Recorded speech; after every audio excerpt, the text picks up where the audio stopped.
Hello, I am Colin Jones, and this is Encouraging Words. Today I would like to take the time to talk about architecture and how it relates to our everyday lives. Okay, I get it. You're all probably wondering, what does a 23-year-old college student who is studying meteorology know about architecture? Anyhow, well, I do have to admit that I have no idea about architecture or its influences on our lives. God is the great architect. You see, He designed everything that we are. There's just one little problem.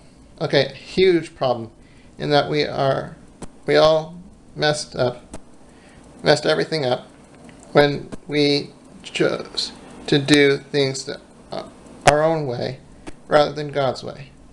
This is sin in the most basic description. However, God has made a way to rectify this problem, and that is by the method of base, which I will go over in a minute.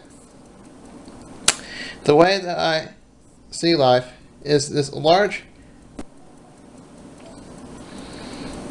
skyscraper in which each floor is equal to 1 year of your life. For instance, someone who has lived 86 years would have a skyscraper that has 86 floors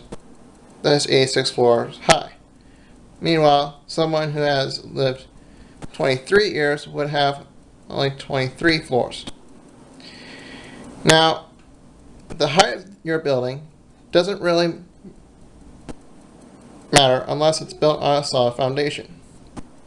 In the case of life, that foundation is Jesus, while in the case of actual skyscraper, it is a very stable bedrock.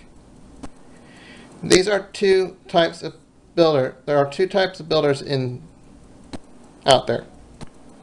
One is the foolish builder who builds on sand, and one is the wise builder who builds on bedrock.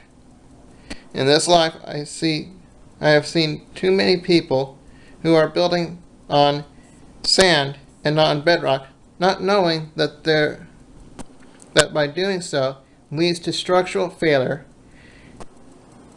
as noted in Matthew chapter 8, verse 17, which reads, "The rains came down, and the streams rose, and the winds blew and beat against that house, and it fell with a great crash."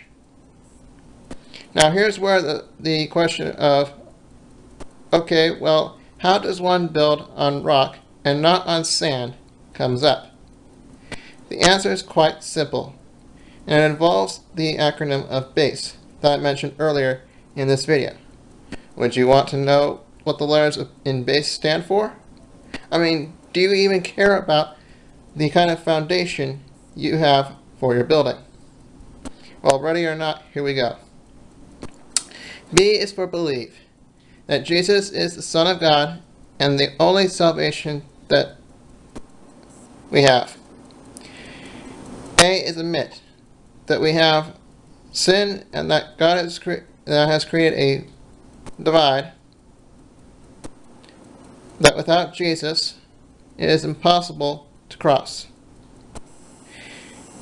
S stands for surrender, our hearts to Him, knowing that He can restore us and that we can start all over again. E is for express this new mindset by the means of Christian baptism.